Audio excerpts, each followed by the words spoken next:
Friends, আমাদের প্রত্যেকটা কাজের পিছনে ইন্টেনশন খুব ইম্পর্ট্যান্ট।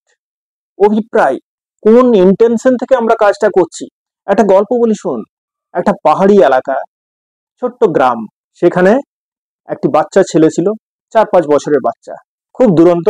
আর তাদের একটা পোষা কুকুর ছিল, অ্যালসেশিয়ান। বাচ্চাটাকে খুব ভালোবাসতো। বাচ্চাটা একদিন খেলতে খেলতে বাড়ির বাইরে বাগানে চলে এসছে, আর তার সঙ্গে কুকুরটাও এসছে। তাদের বাড়ির সামনে একটা জঙ্গল ছিল। সেই জঙ্গল থেকে একটা নেকড়ে বাঘ বেরিয়ে আসে এবং বাচ্চাটাকে আক্রমণ করতে যায়। আর কুকুরটা দেখে তখন ওই নেকড়েটাকে আক্রমণ করে।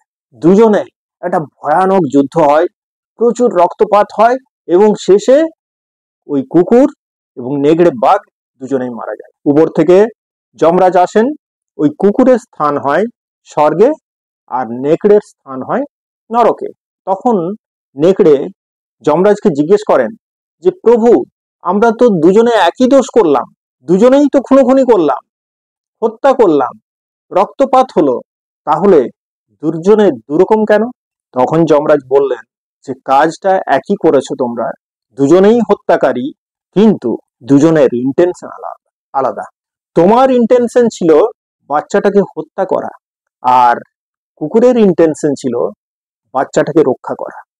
তো ফ্রেন্ডস, আমাদের প্রত্যেকটা অ্যাকশনের পিছনে ইন্টেনশন ইজ ভেরি ইম্পর্টেন্ট।